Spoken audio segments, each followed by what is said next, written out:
참 예수님, 오늘은 9월 18일 연중 제24주간 금요일입니다.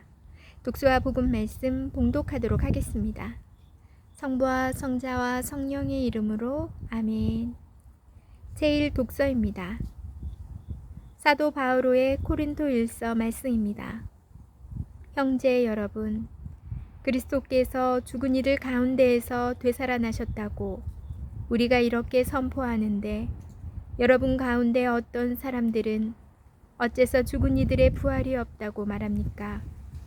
죽은 이들의 부활이 없다면 그리스도께서도 되살아나지 않으셨을 것입니다. 그리스도께서 되살아나지 않으셨다면 우리의 복음 선포도 헛되고 여러분의 믿음도 헛됩니다. 우리는 또 하느님의 거짓 증인으로 드러날 것입니다. 죽은 이들이 정말로 되살아나지 않는다면 하느님께서 그리스도를 되살리지 않으셨을 터인데도 하느님께서 그리스도를 되살리셨다고 우리가 하느님을 거슬러 증언한 셈이기 때문입니다. 죽은 이들이 되살아나지 않는다면 그리스도께서도 되살아나지 않으셨을 것입니다. 그리스도께서 되살아나지 않으셨다면 여러분의 믿음은 덧없고 여러분 자신은 아직도 여러분이 지은 죄 안에 있을 것입니다. 그리스도 안에서 잠든 이들도 멸망하였을 것입니다. 우리가 현세만을 위하여 그리스도께 희망을 걸고 있다면 우리는 모든 인간 가운데에서 가장 불쌍한 사람일 것입니다. 그러나 이제 그리스도께서는 죽은 이들 가운데에서 되살아나셨습니다. 죽은 이들의 만물이 되셨습니다. 주님의 말씀입니다. 하느님 감사합니다. 복음 말씀입니다. 루카가 전한 거룩한 복음입니다. 그때 예수님께서는 고을과 마을을 두루 다니시며 하느님 나라를 선포하시고 그 복음을 전하셨다. 12 제자도 그분과 함께 다녔다. 악령과 병에 시달리다 낫게 된 몇몇 여자도 그들과 함께 있었는데 7 마귀가 떨어져 나간 막달레나라고 하는 마리아, 헤로데의 집사 쿠자스의 아내 요한나, 수산나였다. 그리고 다른 여자들도 많이 있었다. 그들은 자기들의 재산으로 예수님의 일행에게 시중을 들었다. 주님의 말씀입니다. 그리스도님 찬미합니다. 잠시 묵상하겠습니다. 오늘 복음에서 주목해야 할 부분은 여인들입니다. 예수님 시대에 랍비를 따라다닐 수 있는, 그래서 스승에게 가르침을 받는 제자가 될 수 있는 자리에 여인들의 몫은 없었습니다. 예나 지금이나 남녀 차별은 사회 문제였고 오늘날 성차별에 대한 의식의 정도는 그 사회의 수준을 가늠할 수 있는 지표가 되고 있습니다. 루카복음은 특히 사회적 약자에 대한 관심을 자주 표현합니다. 그러한 관심은 실은 기존 사회의 질서를 깨뜨리는 것이었고 그 결과는 예수님을 십자가 죽음에 이르게 합니다. 한국 교회의 순교자들도 루카복음에 나타난 예수님과 같은 삶을 살아냈습니다. 그리고 우리는 그러한 순교자들을 존경하며 따르고자 합니다. 그런데 말입니다. 여전히 우리 사회에는 약자들이 많고 자신이 왜 약자인지조차 모르며 살아가는 이들이 많습니다. 왜 점점 더 빈부격차가 심해지고 있는지, 또 갈수록 양질의 일자리보다 비정규직이 많아지고 있는지, 제 자식이 비정규직이면 정규직이 되는 것에 그리 애가 타고 부유한 이들의 부정과 편법 상속에 분노하면서도 대개는 이러한 사회 현상의 근본 원인과 개선을 고민하지는 않습니다.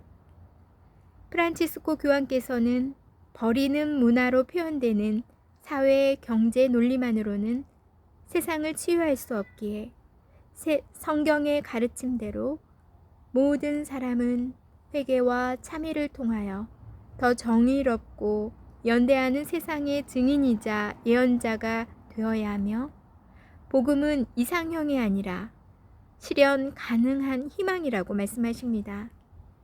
복음을 읽고 묵상하면서 우리는 사회의식을 제거하는 경우가 많죠. 세상 일과 신앙의 가치를 분리한 채 마치 복음 읽기와 묵상을 먼 나라, 이웃 나라, 기행문쯤으로 여기는 태도는 신앙인에게 어울리지 않습니다. 루카복음에서 여인과 함께 하시는 예수님께서는 사회에 문제하셨습니다. 차별받고 학대받는 사회 구성원들과 함께하며 욕먹을 각오로 세상을 살아내는 것, 그것이 복음 묵상의 열매입니다. 제발 부탁하건대 누군가 피 흘려 이룬 신앙을 제 한 몸 평온하려는 도구로 타락시키지 말았으면 좋겠습니다. 아멘. 성부와 성자와 성령의 이름으로 아멘. 오늘 말씀을 묵상하면서 정말 뜨끔했어요. 우리가 살아가면서 신자라고는 하지만 신앙생활을 하고 있다라고는 말하지만 복음 말씀, 주님 말씀처럼 살아가지 못하는 때가 더 많거든요. 예를 들어서 우리가 사회에서 누군가 대다수의 사람들이 누군가를 어느 공동체 안에서 손가락질해요. 그리고 그 손가락을 받는 사람이 비록 잘못됐다 하더라도 그 사람 편을 들어주기가 쉽지 않아요. 그 손가락질을 당하는 사람이 잘못했다. 그러면 당연히 우리는 대다수의 사람들이 있는 그곳으로 함께 가서 그 손가락질하는 사람을 바라보거나 함께 비난을 하게 돼요. 그리고 손가락질 당하는 사람이 비록 잘못이 없다. 손가락질을 하는 사람들이 잘못됐다 하더라도 우리는 쉽게 그 비난받고 있는 그 사람에게 가서 그 사람 편이 되어주기가 쉽지 않아요.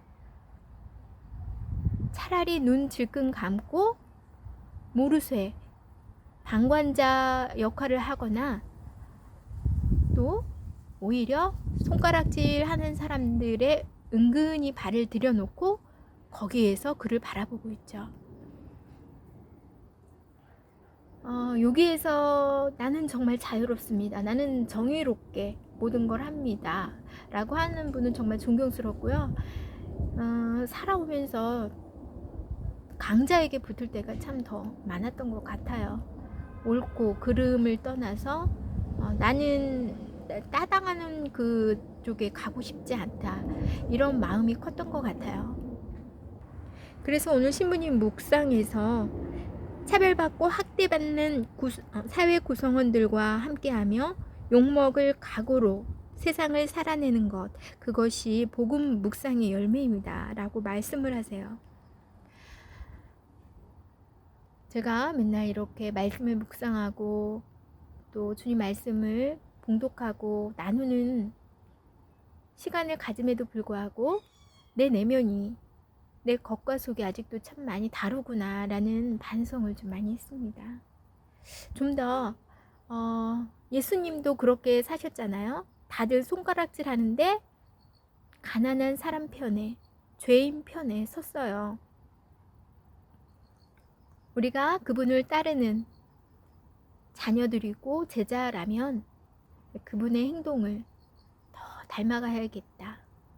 아닌 것은 아니다. 노라고 말할 수 있고 맞는 것은 맞다. 라고 예스라고 말할 줄 아는 예수님을 닮을 수 있는 노력을 해야겠다. 반성해보는 시간 같습니다. 오늘 이 시간도 굉장히 시원하고 가을이 성큼 다가온 밤이에요. 여러분 환절기 건강 조심하시고요. 좋은 밤 보내세요. 전 내일 다시 만날게요.